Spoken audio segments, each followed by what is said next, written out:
Hello friend, how are you. कैसे आप लोग? उम्मीद करता हूँ अच्छे होंगे।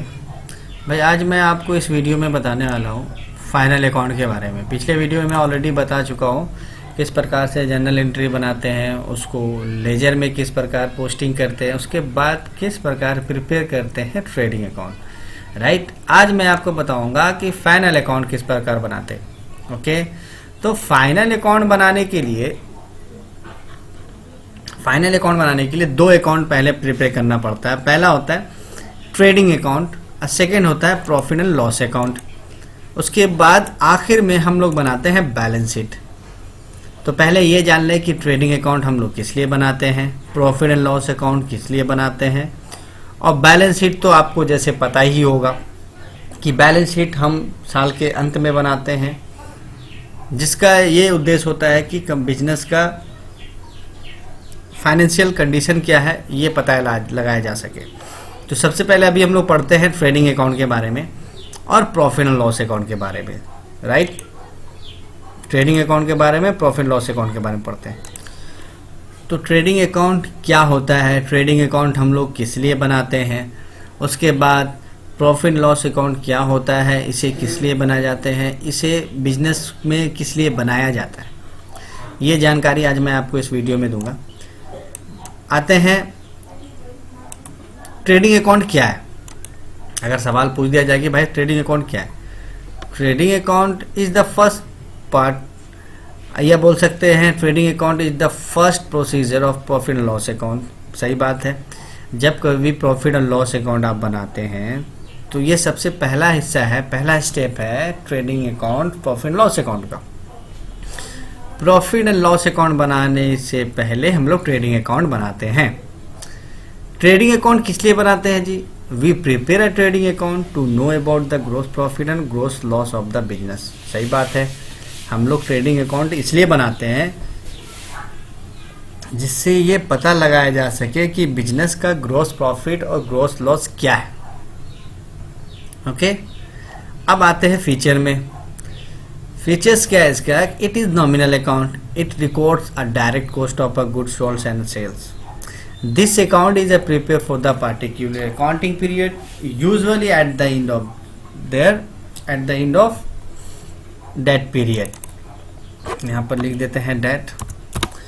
अब यहाँ पर आप ध्यान रहे कि ट्रेडिंग अकाउंट जो होता है वो प्रॉफिट एंड लॉस अकाउंट का ही हिस्सा है, जो कि ये पहला स्टेप है। प्रॉफिट एंड लॉस अकाउंट को प्रिपेयर करने से पहले हम लोग ट्रेडिंग अकाउंट बनाते हैं। ट्रेडिंग अकाउंट बनाते किस लिए हैं? ट्रेडिंग अकाउंट हम लोग इसलिए बनाते हैं जिससे ये पता लगाया जा सके कि बिजनेस का ग्रॉस प्रॉफिट या ग्रॉस लॉस क्या है। आई बात समझ में? अब आते हैं फॉर्मेट की तरफ कि ट्रेडिंग अकाउंट का जो मेरा फॉर्मेट है वो कैसा होता है और हम क्या क्या दिखाते हैं ट्रेडिंग अकाउंट में। देखिए, ट्रेडिंग अकाउंट का जो फॉर्मेट वो 4 कॉलम का होता है। पहला कॉलम जो होता है वो होता है पार्टिकुलर का, सेकेंड अमाउंट का, फिर पार्टिकुलर का, फिर अमाउंट का। ओके, 4 कॉलम हो गया। अब इसमें एक पार्टिकुलर अमाउंट डेबिट साइड होता है और एक होता है क्रेडिट साइड। डेबिट साइड जो होता है, अब आपको बताते हैं कि डेबिट साइड जो होता है वो क्या होता है। डेबिट साइड और एक होता है क्रेडिट साइड। तो डेबिट साइड में हम क्या दिखाएंगे, क्या लिखेंगे, अब क्रेडिट साइड में क्या लिखेंगे मैं आपको एक्सप्लेन करता हूँ। ट्रेडिंग अकाउंट के डेबिट साइड में हम लोग लिखते हैं ओपनिंग स्टॉक। सबसे पहला बिजनेस का सबसे पहला हम ओपनिंग स्टॉक लिखते हैं। जब भी हम ट्रेडिंग अकाउंट प्रिपेयर करते हैं तो पहला लिखते हैं ओपनिंग स्टॉक। अब आपके जहन में एक सवाल होगा कि ओपनिंग स्टॉक है क्या, ये कहाँ से लाएंगे हम? तो ओपनिंग स्टॉक जो है ये पिछले साल का जो स्टॉक है जिसको हम लोग हिसाब करके क्लोजिंग करते हैं, बचा हुआ स्टॉक को हम कंटिन्यू करते हैं नेक्स्ट ईयर में, वो स्टॉक नेक्स्ट ईयर के लिए ओपनिंग स्टॉक हो जाता है। तो वो ओपनिंग स्टॉक का अमाउंट यहाँ लिख देंगे। ओके, उसके बाद हम लिखते हैं परचेज। डेबिट साइड में क्या लिखते हैं? परचेज। टोटल परचेज लिखेंगे। वो टोटल परचेज चाहे वो क्रेडिट में हो चाहे वो कैश में हो, अगर बिजनेस में कोई भी परचेज हो रहा है चाहे वो क्रेडिट चाहे वो कैश, बिजनेस से रिगार्डिंग, चाहे वो क्रेडिट में हो या कैश में हो, उसको हम यहाँ लिखेंगे डेबिट साइड में। लेकिन साथ ही साथ अगर ये दिया रहे कि परचेज रिटर्न, साथ ही साथ ये दिया रहे कि परचेज रिटर्न या रिटर्न आउटवार्ड, तो इसमें हमको क्या करना पड़ेगा, फिर हमको नेट परचेज निकालना पड़ेगा। नेट परचेज निकालने के लिए क्या करेंगे, टोटल परचेज में से परचेज रिटर्न या रिटर्न आउटवार्ड को हम माइनस करके यहाँ पर नेट परचेज डाल देंगे, अमाउंट में लिख देंगे। अब परचेज रिटर्न क्या है कि मान लिया जाए हम कोई सामान खरीदें, सामान खरीदने के बाद कुछ सामान में कोई डिफेक्ट होने के वजह से हम उसको फिर वापस कर दिए, तो जाहिर सी बात है परचेज में हम उसको रिटर्न माइनस करेंगे, तभी हमको पता चलेगा कि भाई मेरा नेट परचेज कितने का हुआ।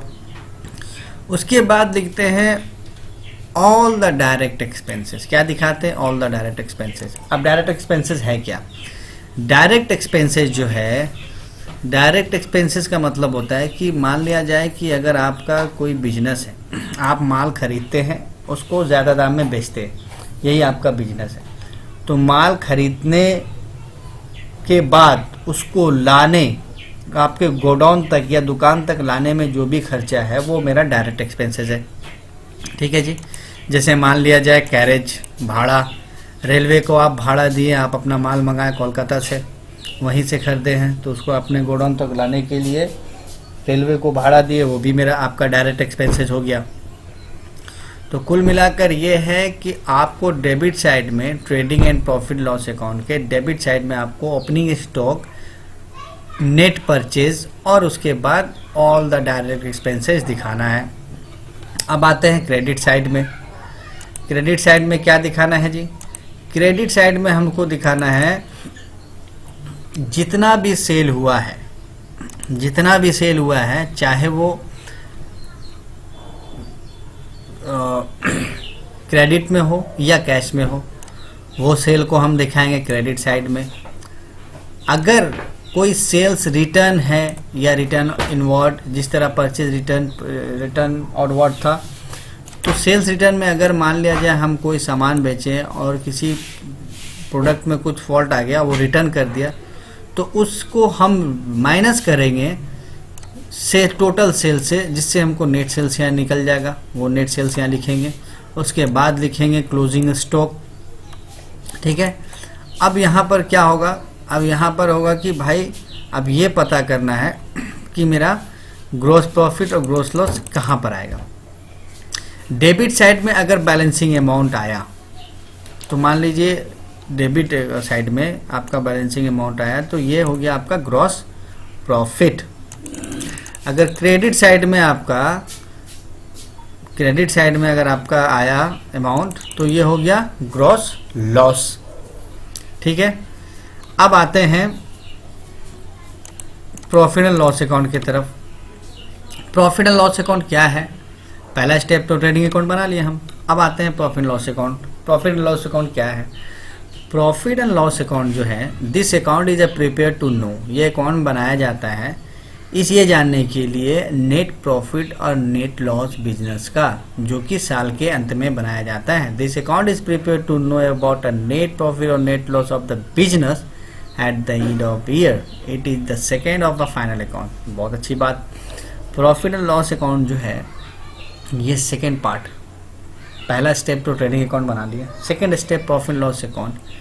प्रॉफिट एंड लॉस अकाउंट बनाने का मेन उद्देश्य होता है कि हमको ये पता लगा जा सके कि नेट प्रॉफिट या नेट लॉस बिजनेस में कितना है। ओके। कुछ इंपॉर्टेंट बात, profit and loss account is a prepare on accrual basis of accounting. सही बात है। प्रॉफिट एंड लॉस अकाउंट जो बनाते हैं वो एक्रुअल बेसिस ऑफ अकाउंटिंग में बनाते हैं। एक्रुअल बेसिस क्या है, सवाल है कि एक्रुअल बेसिस है क्या। लिख तो दिए यहाँ पर एक्रुअल बेसिस, लेकिन है क्या ये।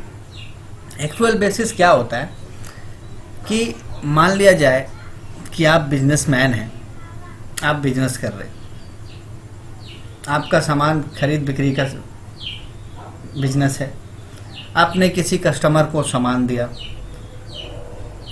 कस्टमर ने बोला भाई ये सामान आप मुझे दे दो उधार में, आपको हम 4 से 5 महीने के बाद इसका पेमेंट करेंगे। आपने बोला ठीक है जी।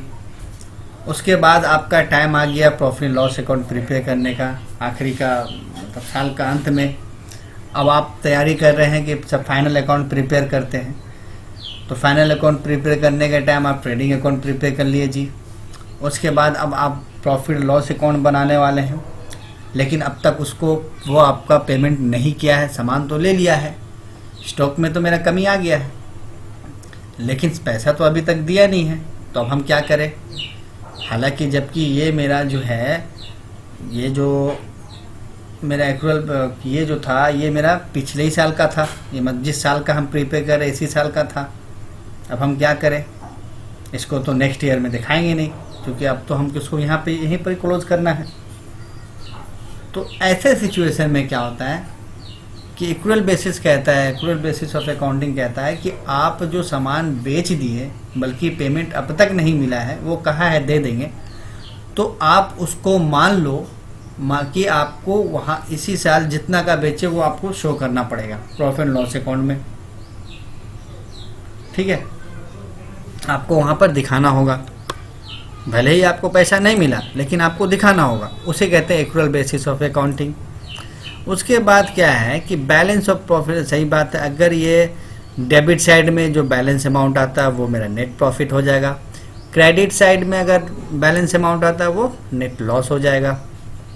ठीक है, अब यहाँ पर देखते हैं, यहाँ पर क्या देखते हैं कि भाई ये मेरा हो गया फॉर्मेट। क्या हो गया? ये मेरा हो गया फॉर्मेट। अब यहाँ पर हमको ये ध्यान देना है कि डेबिट साइड में हम प्रॉफिट एंड लॉस अकाउंट के डेबिट साइड में हम क्या दिखाते हैं और क्रेडिट साइड में हम क्या दिखाते हैं। ओके, तो प्रॉफिट एंड लॉस अकाउंट के डेबिट साइड में, ठीक है, तो यहाँ पर जो प्रॉफिट एंड लॉस अकाउंट है ये डेबिट साइड है और क्रेडिट साइड है। अभी क्या होता है कि यहाँ पर आप देखो कि जो हम जब ट्रेडिंग अकाउंट बना रहे थे उस वक्त मेरा अगर ग्रॉस लॉस वहाँ पर जो आया, ग्रॉस प्रॉफिट या ग्रॉस लॉस जो भी आया, तो ग्रॉस प्रॉफिट को हम दिखाते हैं क्रेडिट साइड में प्रॉफिट एंड लॉस अकाउंट का। उसी तरह ग्रॉस लॉस को हम दिखाते हैं डेबिट साइड में प्रॉफिट एंड लॉस अकाउंट का। आए बात समझ में? उसके बाद क्या दिखाते हैं जी? उसके बाद दिखाते हैं all the indirect expenses of a business. जितना भी इनडायरेक्ट एक्सपेंसेस है बिजनेस का उसको हम दिखाते हैं प्रॉफिट एंड लॉस अकाउंट के डेबिट साइड में। ओके, अब यहाँ पर देखिए इनडायरेक्ट एक्सपेंसेस किस टाइप में, जैसे to establishment and management account. क्या होता है कि बिजनेस को एस्टैब्लिश करने के लिए या मैनेज करने के लिए जो खर्च किया जाता है वो इनडायरेक्ट एक्सपेंसेस हो गया जी। जैसे मान लिया जाए सैलरी, अगर सैलरी आप नहीं दोगे तो वर्कर काम नहीं करेगा, ढंग पे टाइम पे सैलरी नहीं दोगे तो वर्कर काम नहीं करेगा, वर्कर काम नहीं करेगा तो आपका प्रोडक्शन नहीं होगा, प्रोडक्शन नहीं होगा तो प्रॉब्लम होगा। तो इसके लिए क्या करते हैं, इसको मैनेज करने के लिए, वर्कर का कंटिन्यूटी मैनेज करने के लिए हम क्या करते हैं भाई, उसको सैलरी पे करते हैं ताकि वो काम करे। तो ये हो गया मैनेजमेंट। अब ऑफिस, जब हम लोग बिजनेस करते हैं तो ये मेरा इनडायरेक्ट एक्सपेंसेस हो गया, हम ऑफिस खोल दिए, ये मेरा इनडायरेक्ट एक्सपेंसेस हो गया, जबकि ये ज़रूरी नहीं है, लेकिन क्या है ये काम करता है ज़्यादा प्रोडक्शन में, कस्टमर ज़्यादा से ज़्यादा लाएगा, कस्टमर को पता होगा कि ऑफिस का है तो कोई भी बात ऑफिस ही में आके किया जाएगा। उसके बाद हो गया टैक्स, प्रिंटिंग, टेलीफोन, ये सब मेरा जो है इनडायरेक्ट एक्सपेंसेस हो गया। ओके, अब आता है selling and distribution expenses. Selling and distribution expenses क्या है जी? सेलिंग एंड डिस्ट्रीब्यूशन एक्सपेंसेस जो है वो है कि जो सामान सेलिंग या डिस्ट्रीब्यूट करने में खर्च होता है उसे सेलिंग एंड डिस्ट्रीब्यूशन एक्सपेंसेस कहते हैं जी। सेलिंग एंड डिस्ट्रीब्यूशन एक्सपेंसेस ये भी मेरा इनडायरेक्ट एक्सपेंसेस है। मान लिया जाए माल को हमको कहीं भेजना है तो जिसमें उसमें हमको भाड़ा लगा वो हो गया मेरा selling and distribution expenses, indirect expenses हो गया जी। माल को, ठीक है भाई, तो अब आ गया selling and distribution expenses. Selling and distribution expenses जो हो गया, ये इसलिए सेलिंग एंड डिस्ट्रीब्यूशन एक्सपेंसेस का मतलब है कि जो भी सामान लाने ले जाने में, बांटने में जो भी मेरा खर्च हुआ, इनडायरेक्ट एक्सपेंसेस हो गया। मान लिया एडवर्टाइजमेंट कराएं, सामान के प्रति लोगों को जागरूक कराने के लिए हम एडवर्टाइजमेंट कराएं, जबकि ये ज़रूरत भी नहीं है, लेकिन हम क्या किए, सेल को बढ़ावा देने के लिए, सेल को बढ़ाने के लिए हम एडवर्टाइजमेंट कराते हैं। तो ये मेरा क्या हो गया, इनडायरेक्ट एक्सपेंसेस हो गया। एक्सपोर्ट ड्यूटी, कहीं माल भेजे उसका एक्सपोर्ट ड्यूटी चार्ज लगा, इनडायरेक्ट एक्सपेंसेस हो गया। ट्रैवलिंग एक्सपेंसेस हो गया। हम भाई जो मेरा वर्कर है वो सेल कर रहा है, उसको हम सैलरी दे रहे हैं, ठीक है, सैलरी दे रहे हैं उसको, वो मेरा इनडायरेक्ट एक्सपेंसेस हो गया। तो ये सब कौन सा खर्च आ जाएगा, to selling and distribution expenses. उसके बाद आता है फाइनेंशियल एक्सपेंसेस। फाइनेंशियल एक्सपेंसेस में कैसा हो गया, इंटरेस्ट हो गया, कोची में इंटरेस्ट दे रहे, इंटरेस्ट ऑन कैपिटल, डिस्काउंट हमको सामान में अलाउड कर दिए, तो ये सब मेरा इनडायरेक्ट एक्सपेंसेस हो जाएगा। एबनॉर्मल लॉसेस जैसे loss by fire, loss by theft, loss on sales, ये भी मेरा एक्सपेंसेस है, खर्च है, लॉस है लेकिन एक्सपेंसेस है एक तरह से। मान लिया जाए कि गोडाउन में मेरा सामान है जल गया, तो खर्च हुआ ना जी, लॉस है, ये सब इनडायरेक्ट एक्सपेंसेस हो जाएगा। उसके बाद हम यहाँ दिखाएंगे टू मिसलेनियस एक्सपेंसेस, जैसे मान लिया जाए ट्रेडिंग एक्सपेंसेस, चैरिटी हो गया, चैरिटी में दे दिए, इससे तो कुछ आया नहीं, खर्च हो गया मेरा। लाइसेंस फी, मान लिया जाए आपका बिजनेस का लाइसेंस है, उसको आपको एनुअली आपको रिन्यूअल कराना पड़ता है, तो ये सब जो मेरा हो गया, ये हो गया इनडायरेक्ट एक्सपेंसेस। तो आप ये मान लो कि जब भी आप प्रॉफिट एंड लॉस अकाउंट बनाओगे तो वहाँ पर आपको डेबिट साइड में ग्रॉस लॉस दिखाना होगा, जो कि ट्रेडिंग अकाउंट से आपको मिलेगा। उसके बाद आपको जितना भी इनडायरेक्ट एक्सपेंसेस है वो आपको प्रॉफिट एंड लॉस अकाउंट में दिखाना होगा। आई बात समझ में। अब आते हैं क्रेडिट साइड में। क्रेडिट साइड में जो होता है, जितना जो भी मेरा ग्रॉस लॉस आया है, सॉरी ग्रॉस प्रॉफिट आया है, जो मेरा आपको ट्रेडिंग अकाउंट के डेबिट साइड से जो ग्रॉस प्रॉफिट आया उसको हम क्रेडिट साइड में दिखाएंगे प्रॉफिट एंड लॉस अकाउंट पे। उसके बाद जितना भी इनडायरेक्ट इनकम बिजनेस में हुआ है वो सब को हम यहाँ दिखाएंगे प्रॉफिट एंड लॉस अकाउंट में।